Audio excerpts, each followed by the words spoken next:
চাঁদাবাজি, সিন্ডিকেট এবং অন্যায়ের বিরুদ্ধে কঠোর অবস্থান জানিয়ে অন্তর্বর্তীকালীন সরকারের উপদেষ্টারা বলেছেন, রাষ্ট্রের কাঠামোগত যে পরিবর্তনের কথা এতদিন বলেছেন তা বাস্তবায়নের চেষ্টা করা হবে।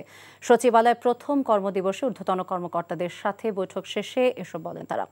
আর শিক্ষার্থীদের আন্দোলনের সময় ডিজিটাল ক্র্যাকডাউনের সাথে জড়িতদের বিরুদ্ধে ব্যবস্থা নেওয়া হবে। রকনউদ্দিনের রিপোর্ট। রোববার সকাল ৯টার পর থেকে সচিবালয়ে নিজ কার্যালয়ে আসতে থাকেন অন্তর্বর্তীকালীন সরকারের উপদেষ্টারা। আনুষ্ঠানিকভাবে প্রথম কর্মদিবসে সচিবসহ ঊর্ধ্বতন কর্মকর্তাদের সাথে বৈঠক করেছেন সবাই। আর গণমাধ্যমের সাথে আলাপকালে রাষ্ট্রের কাঠামোগত সংস্কারের বিষয়ে স্বচ্ছতার সাথে পদক্ষেপ, প্রয়োজনে নীতিগত পরিবর্তন আনা হবে বলে জানান তারা। আমরা চেষ্টা করব মানুষের আস্থা এই প্রশাসনের উপর দ্রুত কিভাবে স্থাপন করা যায় সেটার জন্য এমন কিছু ইস্যুতে কাজ করা যেখানে মানুষ দৃশ্যমান কিছু ফল দেখতে পাবে।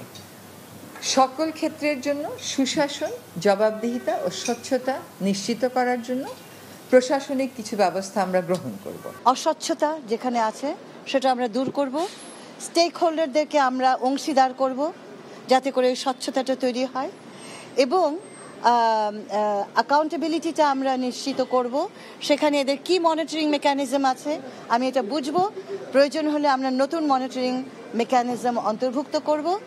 পণ্যের দাম কমাতে সিন্ডিকেট ও চাঁদাবাজি নিয়ন্ত্রণ সহ জনগণের মাঝে স্বস্তি ফিরিয়ে আনতে অন্তর্বর্তীকালীন সরকার কাজ করবে বলেও জানান উপদেষ্টারা। যেখানে ভুলগুলো হয়, যার কারণে মানুষের হয়রানি হওয়ার কারণে আলটিমেটলি তাকে হাইস্ট কোর্টে আসতে হয়, এইটা যতটা মিনিমাইজ করে। এই পুরো সরকারটাই চ্যালেঞ্জ। পুরো সরকারের সামনে যে দেশের যে চলমান অবস্থা সেটা একটা চ্যালেঞ্জ। আমাদের দায়িত্ব হলো এটার দাম কমানো, এবং এখানে অনেক সিন্ডিকেট আছে অনেক লেভেলে।